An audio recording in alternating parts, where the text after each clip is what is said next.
तो गे पुलिस को हाल है। बुजुर्ग आदमी को, जो बुजुर्ग आदमी है, जाकी उम्र 65-70 साल होगी, वह आदमी को खुलेआम थाने में बाकी पिटाई हो रही है, कुटाई हो रही है, छिताई हो रही है और बुरी बुरी गाली को तार करी जा रही है। सादा ब्रिज भी देखिए, जिस तरीके से एक बुजुर्ग व्यक्ति को थाने के अंदर पुलिस जो उनके साथ बर्ताव कर रही है, तो समझ लीजिए कि जब रक्षक ही भक्षक बन जाएगा तो फिर बहुजन समाज का क्या होगा। बहुजन समाज को इसीलिए बहुत ज़्यादा सतर्क रहने की आवश्यकता है।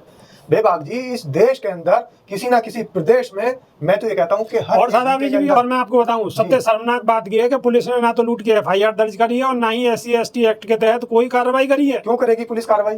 क्योंकि पुलिस को पहले ही पता है कि जो गुंडे हैं, जो दरिंदे हैं, जो बहुजन समाज का उत्पीड़न करने वाले लोग हैं, वो तो मनुवादी लोग हैं ना, मनुस्मृति को मानने वाले लोग हैं। और इस देश के अंदर ये पुलिस वाले ध्यान से सुन लें, जो कि मनुवादी विचारधारा और मनुस्मृति के मानने वालों को इस टाइम संरक्षण दे रहे हैं। बाबा साहेब भीमराव अंबेडकर का दौर रहा है, रहेगा और फिर से आएगा। और जहां सिंह साहब और पांडे जी ऑन ड्यूटी होंगे तो वहां दलितों की सिर्फ जांच ही जारी रहेगी। और ये जांच कब तक चलेगी इस बात का कोई पता नहीं। जांच चलते चलते वो 20-25 लोगों की जो टोली, सादा ब्रिज भी इनके संग तो ऐसा ही होना चाहिए जैसे यहाँ रोक कर कलश यात्रा रुकवा दी ना इनकी एटा के अंदर, बिल्कुल ऐसा ही इनकी जवाब देना चाहिए, ईंट का जवाब पत्थर। नमस्कार, क्या हाल चाल है? सब ठीक है? बहुत बढ़िया, बहुत बढ़िया। अपना और अपने इनको ख्याल रखो। जब टाइम मिले तो वीडियो जरूर देखो। देसी देख बिगर ब्रेक पकड़ लागला पेट, बिल्कुल देसी अंदाज में। मैं विपिन बेबाक, मेरे साथ मेरे सहयोगी सादा ब्रिज भी। जय हिंद, जय भीम, सत श्री अकाल, आदाब। मेरा नाम है शादाब।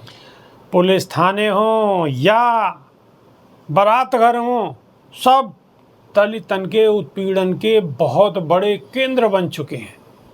जहाँ भी बहुजन समाज के लोग हैं उन्हें कहीं ना कहीं सताने को जोड़ते कार्यक्रम चल रहा है। कहीं कोई मोटरसाइकिल पर घूम रहा हो तो वापस सता रहो, कोई बाल बढ़ा लिए कहीं ने तो वापस सता रहो, कहीं ने मोछ रख ली वापस सता रहो, कहीं ने ब्याह कर लियो, घोड़ी चढ़ रहो तो वापस सताया जा रहो। यानी कि कोई जगह ऐसी नहीं है कि बहुजन समाज के लोग आराम से अपना काम प्रेम पूर्वक कर सके। उन्हें हर जगह सताया जा रहा है। और ताजी मामलो है कई है, एक थोड़ी ही है। नंबर वाइज, सिलसिले वाइज 3 तो मेरे सामने ही है, 3 तो मैं आपको बताऊंगा और वहाँ के बाद में सादा ब्रिजवी की भी प्रतिक्रिया लेंगे। पुलिस थाने भी दलित और पिछड़े के शोषण को केंद्र बन गए हैं। पुलिस के थाने में केंद्रीय विद्यालय के प्रधानाचार्य बुजुर्ग दलित दुर्गा प्रसाद सोनकर जी के साथ ऐसा बर्ताव निश्चित ही शर्मनाक और शर्मसार करने वाला है। यूपी पुलिस या मामले की जांच कर आरोपी पुलिस वाले पर कड़ी कार्रवाई करे। और मामलो है क्या? मामलो इतना गंभीर है कि अगर मैंने आपको वीडियो दिखा दी तो मेरा चैनल भी उड़ जाएगा।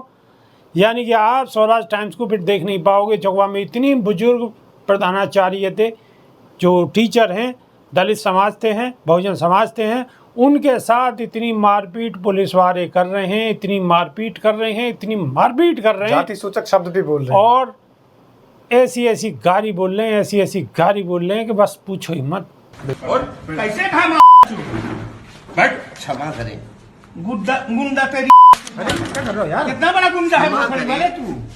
सर, मैंने गलती तेरी गुंडा की बिल्कुल ऐसा मन कर रहा होगा जो कछु होगा वो देखी जाओ, या कि चांद है बिल्कुल लाल कर दें, ऐसा मन कर रहा हो। तो गे पुलिस को हाल है। बुजुर्ग आदमी को, जो बुजुर्ग आदमी है, जाकी उम्र 65-70 साल होगी, वह आदमी को खुलेआम थाने में बाकी पिटाई हो रही है, कुटाई हो रही है, छिताई हो रही है और बुरी बुरी गाली को तार करी जा रही है। सादा ब्रिज भी देखिए, जिस तरीके से एक बुजुर्ग व्यक्ति को थाने के अंदर पुलिस जो उनके साथ बर्ताव कर रही है, तो समझ लीजिए कि जब रक्षक ही भक्षक बन जाएगा तो फिर बहुजन समाज का क्या होगा। बहुजन समाज को इसीलिए बहुत ज़्यादा सतर्क रहने की आवश्यकता है, जागरूक रहने की आवश्यकता है। और साथ ही बहुजन समाज के अंदर ही कुछ लोग ऐसे हैं जो हैं तो बहुजन समाज के, लेकिन उनका पड़ला जो है वो भारतीय जनता पार्टी के मनुवादियों की तरफ को ज़्यादा झुक रहा है। तो वो या तो सत्ता के लालच में या फिर इनके बहकावे में आ चुके हैं। ऐसे हमारे समाज के नौजवान, ऐसे हमारे समाज के बुजुर्ग और ऐसे हमारे समाज के भाई, वो बिल्कुल तुरंत इनका दामन छोड़ दें, क्योंकि ये तुम्हारा इस्तेमाल करके ही और तुम्हारे बुजुर्गों को, तुम्हारी बेटियों को, तुम्हारी बहनों को, यानी हमारे बहन बेटियां बुजुर्गों के साथ इतना बड़ा उत्पीड़न कर रहे हैं। और हम लोग इन मनुवादियों की के बरगलाने में, इनके बहकावे में आए हुए हैं और हम इनका भगवा झंडा लेकर जगह जगह गली गली मोहल्ले मोहल्ले घूम रहे हैं। हम इनका भगवे रंग का पटका डालकर घूम रहे हैं, जबकि बाबा साहेब भीमराव अंबेडकर ने तो अपने नीले झंडे के लिए सबको इकट्ठा किया और इन भगवा झंडे वालों को भी दावत दी कि आ जाओ, ये भगवा झंडा छोड़ो और नीली क्रांति, नीला अशोक चक्र और नीला साम्राज्य, नीला कोट और नीले कोट वाले की लाल किताब और लाल किताब वाले की विचारधारा ग्रहण कर लो, तो इस देश का भला होगा, समाज का भला होगा। तो समाज के भले के लिए मेरे जितने नौजवान साथी हैं, कम से कम वो वीडियो ज़रूर देख लें। हमारे चैनल पर नहीं डाल सकते, यूट्यूब के कुछ नियम कायदे कानून हैं उस वजह से। तो बहुत जगह ट्विटर पर ये वीडियो वायरल हो चुकी है। एक बुजुर्ग व्यक्ति को किस तरीके से मारा जा रहा है, रूह कांप जाती है। लेकिन इन मनुवादियों को और मनुवादियों के पिट्ठू जो बने हुए हैं पुलिस वाले, इनको शर्म नहीं आती, इनको दया नहीं आती है। और बाबा साहब की मूर्ति अभी स्थापित नहीं हुई है, लेकिन बहन जी बिल्कुल जोर शोर से लगी हुई हैं। उन्होंने पहले ही घोषणा कर दी है, बिल्कुल अल्टीमेटम दे दी होगा कि मूर्ति बाबा साहब की वहीं लगेगी, चाहेंगे कछु कर लें। सादा ब्रिज भी 2 लाइन यहाँ पे भी बोल दो कछु। देखिए, पहले ही बहन जी कह चुकी हैं और बसपा सुप्रीमो ने बेबाकी के साथ कहा था कि बाबा साहेब भीमराव अंबेडकर की मूर्ति वहीं लगेगी, वहीं लगेगी, वहीं लगेगी। अब आ जाओ, अलीगढ़ लिए के चलें आपको। अलीगढ़ के अतरौली थाना क्षेत्र में एक दलित युवक की बारात नहीं चढ़न दी गई है। ये तो पुरानी कहानी है। जब परिजनों ने विरोध करो तो दूल्हा के साथ मारपीट करी गई है और 50,000 की नकदी और सोने के जेवरात भी लूट लिए गए हैं। घटना अत्यंत पीड़ादायक है और दंडनीय तो है ही है। लेकिन दंड देगा कौन? मैं आपका करण कहाँ रहते हो? क्या हुआ है, किस मामले की शिकायत लेके आए थे? शादी में आए थे, मेरी बहन की शादी थी। आपकी शादी थी कहाँ पे, किस गांव में? वो कालीवाल। फिर कालीवाल में गाड़ी में लगाई, मतलब गाड़ी घुमाने गए थे, बैग करने में फिर आए, जैसे हमने गाड़ी बढ़ाई था, जैसे हम बैग ला रहे थे, बैग में तो बैग करनी थी, तो उसमें एक समय पता ही मेरे 22 बंदे थे, उन्होंने एक समय गाड़ी वाले के शीशे तोड़े, पहले फिर बैग भाई को बंदे को मारा, फिर मेरे को मारा। और इस वजह से मुझे पता है जैसे हमारी चीज थी इस गाड़ी में और मेरे माला वाला तो मुझे मंगाया, इसमें फिर इसमें भी डिसाइड था बदतमीजी वाली दिखाई। अच्छा, आरोप ये है कि तुम्हारी कार से कोई बच्चा टकरा गया था? कोई बच्चा होता तो दिखाते हैं। किस समाज से हैं आप लोग? जाकर समाज। और जो मारपीट करने वाले वो लोग कौन? समाज। कारण क्या रहा मारपीट करने का? पता नहीं, उन्होंने इतना बोलने का मौका नहीं दिया था, तो डायरेक्ट गाड़ी तोड़ी, भैया को मारा। लूट कितने रुपए की हुई है? लूट जो 50,000 तो मेरे पास कैश था और गाड़ी में चीज थी। FIR दर्ज हो गई आपकी? नहीं, अब पता नहीं हम क्या। अब कहाँ मिलने आए थे आप? कहाँ मिलने आए हैं? SSP साहब से मुलाकात हो गई? मुलाकात हो गई। सवाल तो ये भी उठता है बेबाक जी, इस देश के अंदर किसी ना किसी प्रदेश में, मैं तो ये कहता हूँ कि हर और सादा ब्रिज भी, और मैं आपको बताऊं, सबसे शर्मनाक बात यह है कि पुलिस ने ना तो लूट के FIR दर्ज करी है और ना ही SC/ST एक्ट के तहत कोई कार्रवाई करी है। क्यों करेगी पुलिस कार्रवाई? क्योंकि पुलिस को पहले ही पता है कि जो गुंडे हैं, जो दरिंदे हैं, जो बहुजन समाज का उत्पीड़न करने वाले लोग हैं, वो तो मनुवादी लोग हैं ना, मनुस्मृति को मानने वाले लोग हैं। और इस देश के अंदर ये पुलिस वाले ध्यान से सुन ले, जो कि मनुवादी विचारधारा और मनुस्मृति के मानने वालों को इस टाइम संरक्षण दे रहे हैं। बाबा साहेब भीमराव अंबेडकर का दौर रहा है, रहेगा और फिर से आएगा। तुम्हारी बीच बीच में मनुस्मृति के घुसाने से और मनुवादियों के तलवे चाटने से इस देश के अंदर बाबा साहेब भीमराव अंबेडकर का संविधान खत्म नहीं हो जाता। हर अंधेरे के बाद उजाला होगा और सवेरा होगा।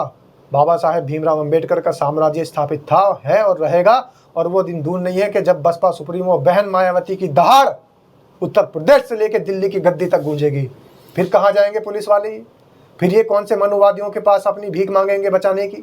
तो ऐसे पुलिस वालों को सुन लेना चाहिए और गौर से ये बात नोट कर लेनी चाहिए कि बसपा सुप्रीमो बहन मायावती का सूरज उग रहा है और उगते उगते दिल्ली की गद्दी तक पहुंचेगा। उत्तर प्रदेश की गद्दी में तो अभी पहुंचने वाला है 2027 में ही। सादा ब्रिज, एक बलिया से खबर आ रही है। बलिया के रासरा में दलित परिवार के शादी समारोह के दौरान हुई हिंसक घटना ने पूरे क्षेत्र में सनसनी फैला दी है। दरअसल एक ग्रुप ने शादी समारोह को आयोजन हाल में करने को लेकर दलित परिवार के सदस्यों पर लाठी डंडन से हमला कर दियो, जहाँ में 2 लोग गंभीर रूप से घायल है। आरोपी ने जातिगत ताने भी दिए।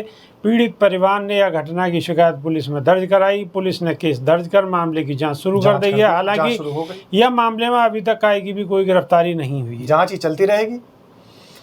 और ये तो सूत्रों के मुताबिक पीड़ित जी। परिवार के राघवेंद्र गौतम ने पुलिस से कही है कि शिकायत में उन्होंने कही है कि लगभग 20 से 25 लोग इनके पास लाठी डंडा है, उन्हें शादी समारोह में घुस के हंगामा करो। आरोप इनमें अमन साहनी, दीपक साहनी, राहुल, अखिलेश नाम के लोग शामिल है। साथ ही मल्ला टोली के 15 से 20 अन्य लोग भी यह घटना में शामिल है। शिकायतकर्ता ने बताया कि हमलावर ने जातिगत गालियां भी दी और कही है कि तुम लोग दलित हो, फिर शादी हॉल में तुम कैसे कर सको। पुलिस ने यह मामले में दलित एवं अनुसूचित जाति अनुसूचित जनजाति अत्याचार निवारण एक्ट के तहत केस दर्ज करो है। यह मामले में रासरा थाना प्रभारी विपिन सिंह ने बताया सिंह साहब कि घटना की संजय जांच राणा। जारी है और आरोप इनकी पहचान कर उन्हें जल्द गिरफ्तार करने को प्रयास करो जा रहा है। हालांकि अभी तक काई की भी कोई गिरफ्तारी नहीं है पाई है। सादाब रिजवी, या तो पांडे जी ऑन ड्यूटी या सिंह साहब ऑन ड्यूटी, और जहां सिंह साहब और पांडे जी ऑन ड्यूटी होंगे तो वहां दलितों की सिर्फ जांच ही जारी रहेगी। और ये जांच कब तक चलेगी इस बात का कोई पता नहीं। जांच चलते चलते वो 20-25 लोगों की जो टोली सादाब गुंडों की आई रिजवी, थी, इनके संग तो मार ऐसे ही कर होना चली गई। चाहिए जैसे यहाँ रोक कर कलश यात्रा रुकवा दी ना इनकी एटा के अंदर। एटा के अंदर, बिल्कुल। ऐसे ही इनकी जवाब देना चाहिए, ईंट को जवाब लेकिन पत्थर दे। दुर्भाग्य बात यह है कि जब 20-25 गुंडों के साथ में पुलिस प्रशासन भी मौजूद रहे उनका संरक्षण करने के लिए, तो मेरे बहुजन समाज के निहत्थे और निर्दोष लोग कहां से मुकाबला कर पाएंगे। अब मुकाबला करने के लिए तो सिर्फ बाबा साहब भीमराव अंबेडकर के जो सूत्र हैं उन्हीं को अपनाना पड़ेगा। शिक्षित बनो, संगठित रहो और संघर्ष करो। शिक्षित बनने के लिए आप लोगों को अपने बच्चों को पढ़ाना पड़ेगा, संगठित रहना होगा, अपने ग्रुप्स बनाने होंगे, एक साथ सब लोगों को एक साथ इकट्ठा करके संपर्क में रहना होगा, और तीसरा संघर्ष करना होगा। संघर्ष क्या, लाठी नहीं चला सकते, डंडे नहीं चला सकते। आप निर्दोष हो, आप निहत्थे हो, तो कम से कम ये जो सोशल मीडिया का हथियार आपको दिया गया है, ये इस तरीके की जो वीडियो, इस तरीके की जो खबरें आप तक पहुंच रही है, कम से कम इन खबरों को दूसरों तक पहुंचा दीजिए, जिससे कि बाबा साहेब भीमराव अंबेडकर का सपना सच साबित हो जाए, जागरूकता फैल जाए, संघर्ष हो जाए, संगठित हो जाए और शिक्षित बनना शुरू कर दें। तो इसलिए इस संदेश को अगर आपने इस वीडियो को देखकर अपने मोबाइल में और फिर से दूसरी रील स्क्रॉल कर दी और नाचने वाली और तमाम गाने वालों की और उल्टी सीधी रील देखनी शुरू कर दी, ठीक है, आप देखिए, आपका मन है, आपके हृदय के, आपके मन मस्तिष्क के अच्छा उसके अंदर के अच्छे विचार आए, ये भी ज़रूरी है। आप मज़ा करो, ये भी ज़रूरी है। आप इंजॉय करो, ये भी ज़रूरी है। लेकिन बाबा साहेब भीमराव अंबेडकर का जहाँ मामला आ जाए और बहुजन समाज का जहाँ मामला आ जाए, तो अपने उस मज़े को थोड़ी सी देर के लिए रोक करके इस वीडियो को ज़रूर दूसरों तक शेयर कर दीजिए करिए, क्योंकि ये वीडियो अगर दूसरों तक जाएगी तो ये जो 20-25 गुंडे हैं, फिर इनकी छाती पर बैठकर मुंह तोड़ जवाब देने के लिए हम सब लोग संगठित हो सकेंगे। और संगठित तभी होंगे जब ये संदेश सब लोगों तक पहुंचेगा। इसलिए जो लोग शेयर कर रहे हैं वो शेयर कर रहे हैं इस बात का प्रमाण देने के लिए कमेंट में जय भीम जरूर लिख दें, जिससे कि हमें पता लगता और रहे। हाँ, सादाब रिजवी नहीं कर रहे हैं, लोग शेयर कर रहे हैं, लोग कमेंट भी कर रहे हैं, और हमें खुशी है कि बड़ी बहुजन अच्छी बात समाज है। के लोग जागरूक है रहे हैं और मजबूती से अपना पक्ष रख रहे हैं। और ये जो सिंह साहब ऑन ड्यूटी हैं और ये जो कह रहे हैं ना कि अभी जांच जारी है, तो इनकी जांच जल्दी जल्दी हो जाए, इसलिए जल्दी जल्दी शेयर कर दीजिए और बात को डीजीपी, मुख्यमंत्री, प्रधानमंत्री, होम मिनिस्टर, गृह मंत्री, रक्षा मंत्री सब तक पहुंच जानी चाहिए। इतनी वायरल कर दो, इतनी शेयर कर दो, रुकनी नहीं चाहिए बस। तो अभी के नहीं है, सिर्फ इतना ही हम अपना काम बिल्कुल शिद्दत से कर रहे हैं और हमें उम्मीद है कि आप भी वीडियो को शेयर करके अपनी शिद्दत दिखाओगे। अभी के नहीं है, सिर्फ इतना ही, नई वीडियो में फिर रूबरू होंगे। बहुत बहुत धन्यवाद। जय भीम, जय संविधान। जय भीम, जय संविधान।